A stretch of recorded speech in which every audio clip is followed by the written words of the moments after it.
Hi everybody, thanks for tuning into this video. This is my first ever attempt at a video blog, or a vlog as I believe they're known.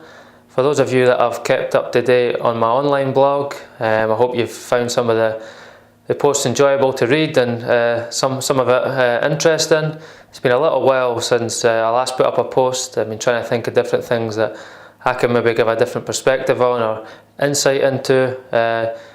I've spoke at great depth previously about injuries and what I've been through, and something that was brought to my attention recently was a tweet from a player, Craig Barr, who plays for Dumbarton in the Scottish Championship.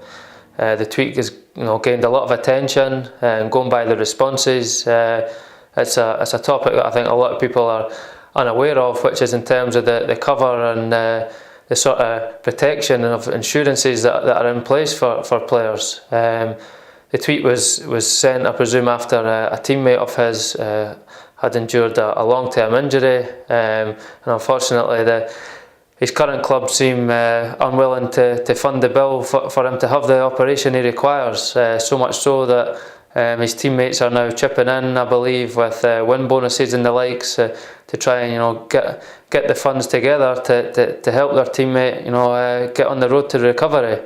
It's really quite startling to think that in 2018 there's still professional clubs out there who their own players have to fund their own medical costs. In the Scottish League there's 42 teams, professional teams, albeit maybe half of those part-time. But you'd like to think there is more protection there for players. I can only really relate this to my experiences. I've been lucky in that a lot of my career was spent in England, where the PFA down there are fantastic, and there's clear policies in place down there that every club from the English Premiership down to League Two must have the adequate cover in terms of protecting their players in place. Clearly the same doesn't apply in Scotland. Clearly the gulf in finances is a big one, but you'd like to think that more can be done to ensure that players are going out on the park knowing that they are protected in case the worst thing was to happen.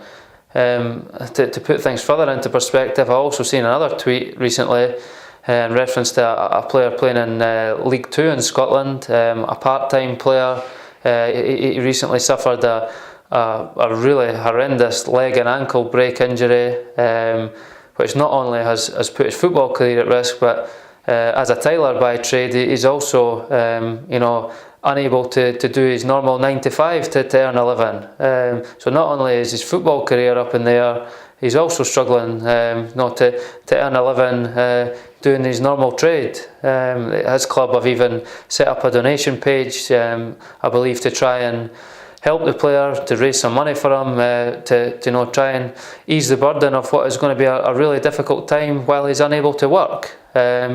And it really is frightening that you think that these are the sort of things that go on in this day and age. I think people wrongly presume that every player is fully covered, fully insured, and all the rest of it. But quite simply, that's not the case. And the responses and the attention gained by the tweet that I mentioned has shown that a lot of people are unaware of this. It's a sad reality that a lot of players, even at a good level, know that if the worst is to happen, they could be on their own. It's already a long road to recovery without having to pay for costs that for an injury that you've endured while serving your club. I don't believe clubs should be able to sort of cut you adrift like that.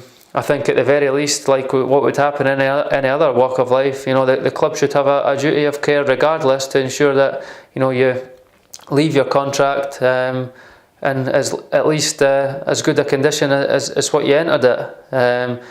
But no, hopefully the attention and the awareness that has been raised over the last few weeks can maybe lead to those in charge coming together to try and think of a way forward to offer the players protection, because the reality is players are vulnerable to situations like this, and it's not uncommon. I mean, the fact that Craig Barr himself mentioned a similar thing happened to him 10 years ago when a former club refused to pay for his medical costs after a serious knee injury incurred while playing for them.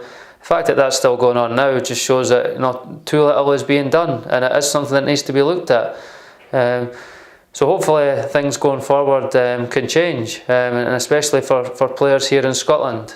Before I go, I just want to thank you once again for taking the time to watch this video. I also want to thank everybody who's taken the time to read some of my blog and read my posts. I hope you've enjoyed them. I hope they're not too doom and gloom, but that is unfortunately the reality that I've experienced. But you keep going because you know that the highs that football can bring, and no matter how scarce, can't be got anywhere else. So thanks for watching, and I'll try and get some more posts up soon. Thank you.